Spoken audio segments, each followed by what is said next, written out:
कार्बि आंलं जिल्लानि दक्षिण आन्चलिक ब्रह्म धर्म उत्सव बे माघी पुर्णिमाया बे आमनियाव बे माघी पुर्णिमा जादों स्वामीनि गुरुदेव कालीचरण धर्मखौ लाबोदों कालीचरणा बै शिवनारायण परमहंस स्वामीनिफ्राय धर्मखौ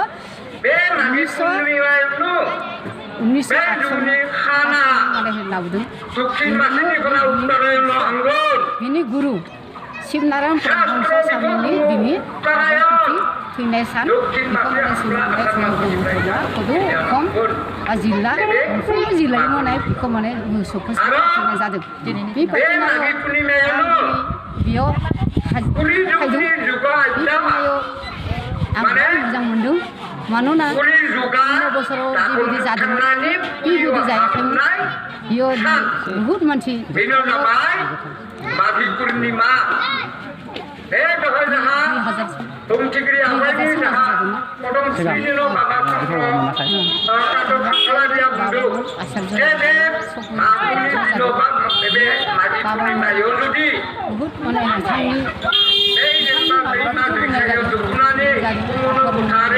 बुंनाय जादोंमोन बाबाखौ खुलुमोब्ला स्नान खालामोब्ला दान दक्षिणा होयोब्ला गोदानफोरखौ मा बुङो गोदानफोरखौ मा बुङो गोदान नङा गोदान माने मा आह्वान जनायदों गोदानफोरखौ बेनिफ्राय आं दा सुनियावल' खिलिमिलि जानायाव आं कार्बि आंलं सेन्ट्रेलनि प्रदेशफोर जानानै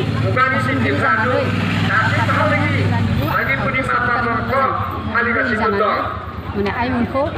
जाहाथे जोंनि जिता कार्बि आंलं जिल्लायाव माबा मोनसे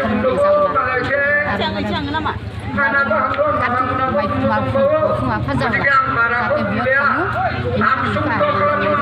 आइमोनखौबो जाहाथे बाबामोननिफ्राय शास्त्र खालामनानै जाहाथे लाखियो बेबायदिनो माने आइमोनखौबो माने पुरहित जानो थाखाय आं आह्वान जानायदों बिसोरखौ हेरि खालामदों जोंनि कार्बि आंलं जिल्लायाव आइजो आफाद दानाया इतिफोराव जादों बेनिफ्राय आरो लाइमोन सेन्ट्रेलावबो सेन्ट्रेलावबो दानाय जादों बे सेन्ट्रेलनिनो आं फार्स्ट दानाय जादों 22 बोसोर जालांबाय बेनिफ्राय आरो जों सेन्ट्रेलाव डिस्ट्रिक्टआवबो खस्थ' जालांबाय आसामगिरिफ्रा सब थैलांबाय बेनिखायनो जोंनि धर्मखौ लाखिनो थाखाय जों माने लाइमोनफोरखौबो दानाय जादों आइजोफोरखौ दानाय जादों मानोना जों जुदि बे लाइमोनफोरखौ दा जुदि जों बिसोरनो जुदि धर्मनि नियम नितिखौ बेबहारिक पारमाथिफोरखौ जों जुदि बुंनाय लाङाब्ला तेতিয়াह'ले भबिष्यत बिसोर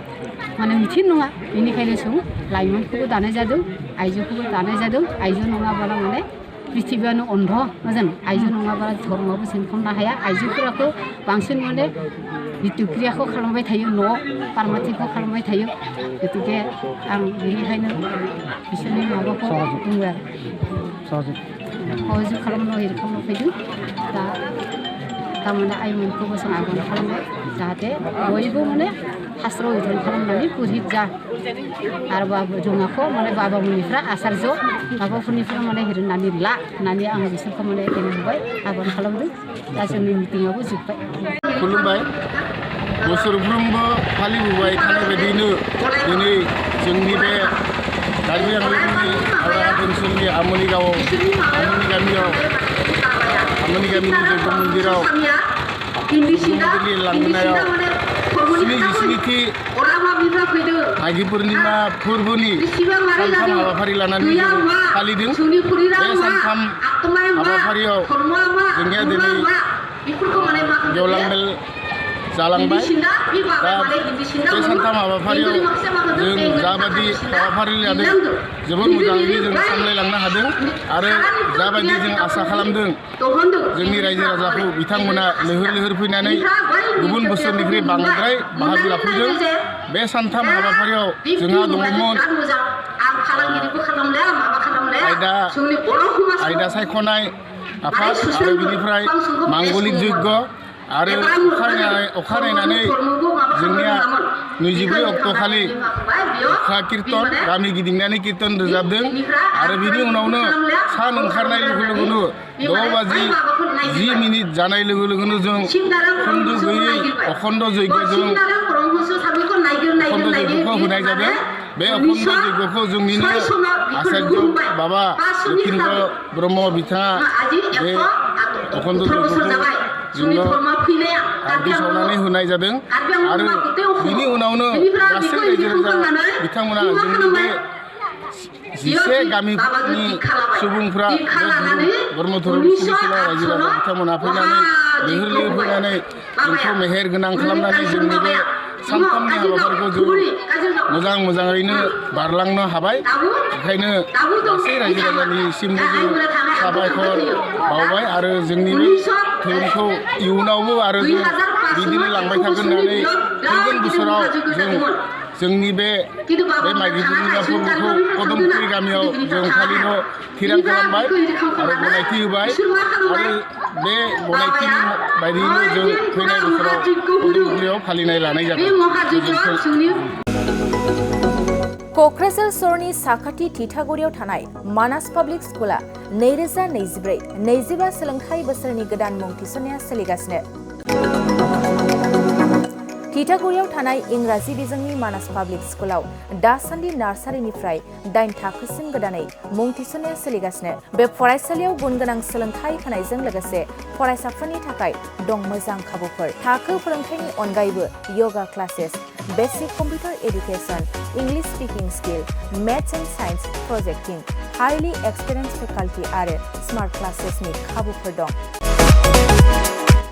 बेजों लोगोसेनो बे फरायसालियाव हौवासा आरो हिन्जावसानि थाखाय आलादा हस्टेलबो दं। गोसो गोनां बिजाथिफ्रा थिथागुरिनि मानास पाब्लिक स्कुलाव मुं थिसनोब्ला नैबे जानबुं नम्बर 6000853288 6000489621 9101008849 कल खालामनानै सुलाद लानो हागोन।